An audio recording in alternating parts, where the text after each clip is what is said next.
This is Without a Past, a Dakota Steele FBI suspense thriller, Book 3, written by Ava Strong, narrated by Tanya Saari.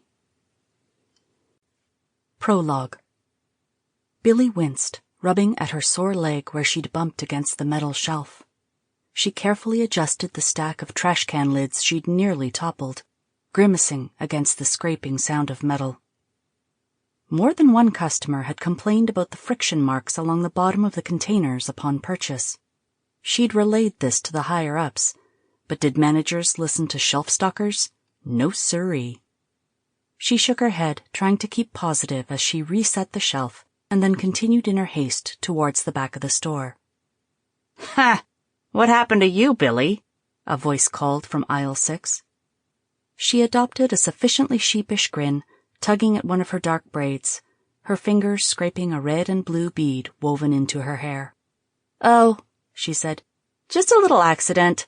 Spilled some of the ketchups." She glanced ruefully down at her stained blue uniform.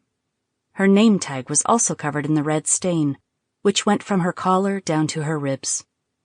"Ha!" laughed Jeremy, another employee, an easygoing, kind man who often stole packs of chips when the managers weren't looking. "You look like you're in a slasher movie."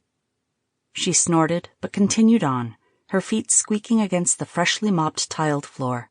She'd been the one to mop it, early in the morning, when she'd reported to the large shopping center for work. But she didn't mind the odd jobs, or small indignities. Her own mother had worked 2 jobs just to support the rest of them. And now, Billy was paying her way through grad school. She smiled at the memory of her mother when she'd announced her acceptance into the prestigious university. Now, though, trash can lids and ketchup stains.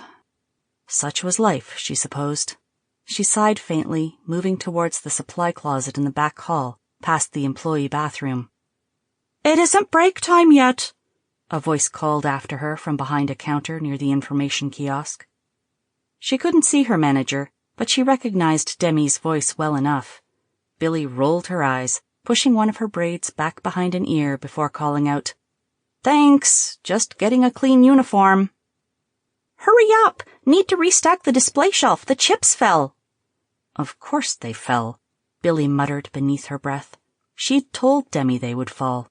Out loud, though, she said, "Be right there." She reached the supply closet. The single light bulb above the door was sparking and flickering. She frowned. Maintenance had a work order for the bulb, but were running behind due to the new expansion in the gardenware section. Sample complete. Ready to continue?